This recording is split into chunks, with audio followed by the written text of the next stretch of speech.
ดังนางฟ้าอายมาเห็นหัวใจผวา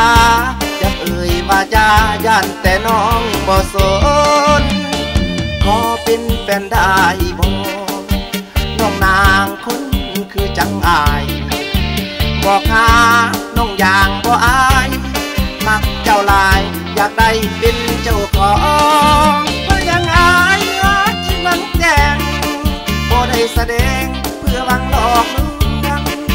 เงินทองบ่ต้องเป็นห่วงจะแต่งพุ่มพวงตามประเพณี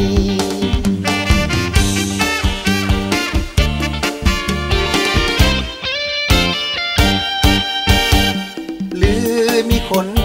จองแล้วน้องแก้วผู้งามสง่าไอ้นี้ยังสูดอยู่นะจะเป็นไทยยากบอกมาเถิดน้องเอ๋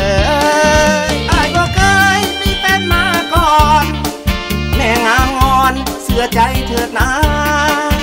อยากได้ไปเป็นไทยยากท่านมากจะมาถ้าว่าน้องตกลงแม่อาน้องเห็นใจอ้ายแดช่วยดูแลหัวใจลุ่มหลงถือว่าบุญของอายุส่งได้พบอามแม่นางฟ้าเดิ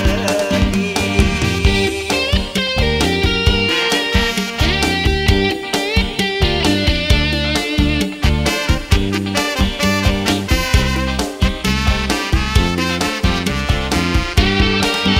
อ้ายบอกเคยมีแฟนมาก่อน